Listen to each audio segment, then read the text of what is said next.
Hello everyone, now I will show you how to set up a TP-Link router, Archer AX3200.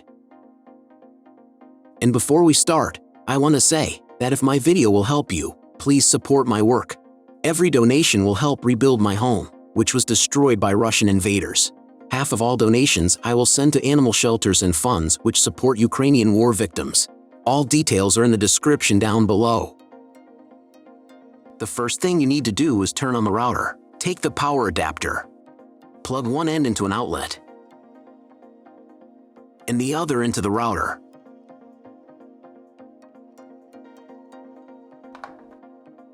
On some models, you need to press the power button.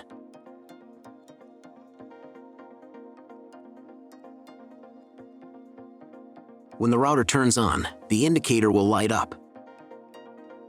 Then connect the cable from your broadband provider to a special port.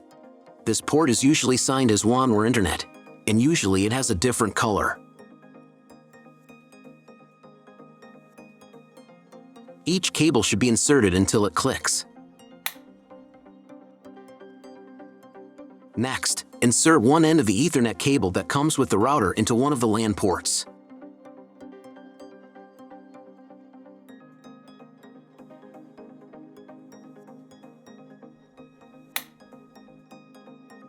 And plug the other end into the Ethernet card of your computer or laptop. Great, we connected the router to your computer. Now you need to set it up. But first, I will show you another method how you can connect the router if you do not have an Ethernet cable or your computer does not have an Ethernet port. All you need to do is connect the router with the power adapter and the cable of your internet provider.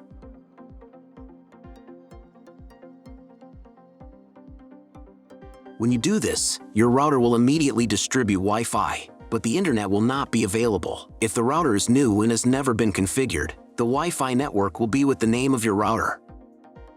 The router name and Wi-Fi password are printed on the sticker that is located on the router.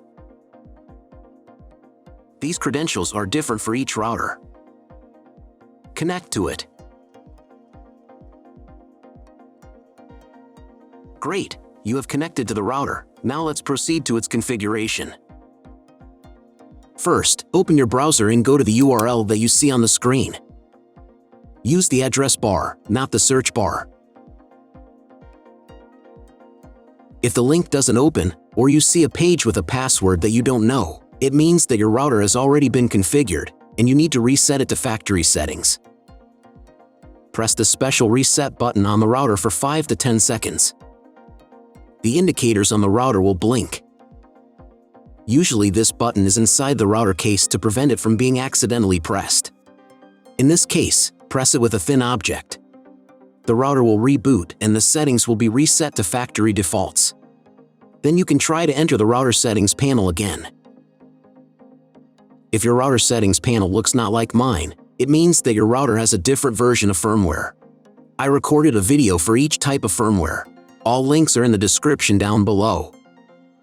So, at first you need to set a password for the personal cabinet of your router. Click on Let's Get Started button. I should also warn you that depending on the firmware version, you may not have some setup steps or they will be in the wrong order. Trust me, you got this. Just watch the video and follow instructions. On the first screen, select your time zone. If you don't remember which one you have, select any and click Next. On the next page, select the type of internet connection. Usually it is specified in the contract with your broadband provider. If you don't know, you can try to click on the Auto Detect button. The router will try to identify what type you have. If it has failed, select Dynamic IP and click Next.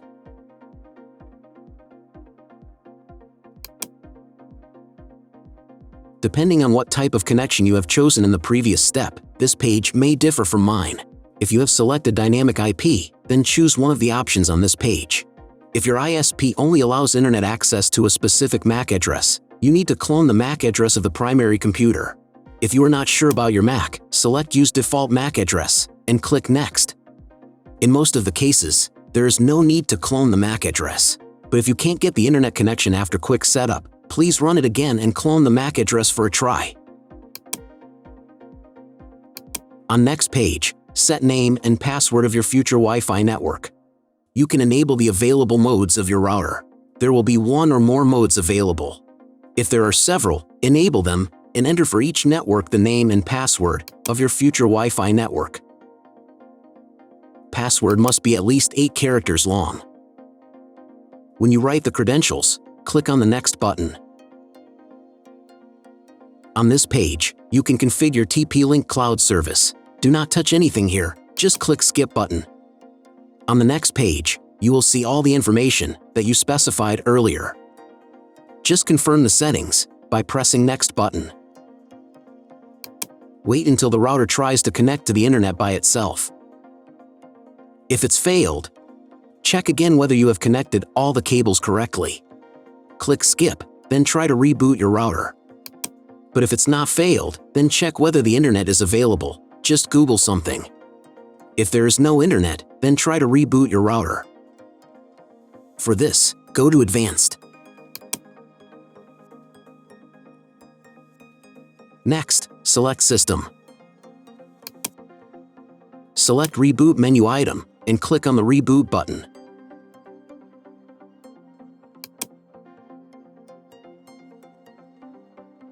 If the internet still does not appear, then log into the router control panel using the password that you created at the very beginning of the router setup. Select Internet menu button, and then clone MAC address. After that, save the settings. Reboot your router and after a couple of minutes check internet connection.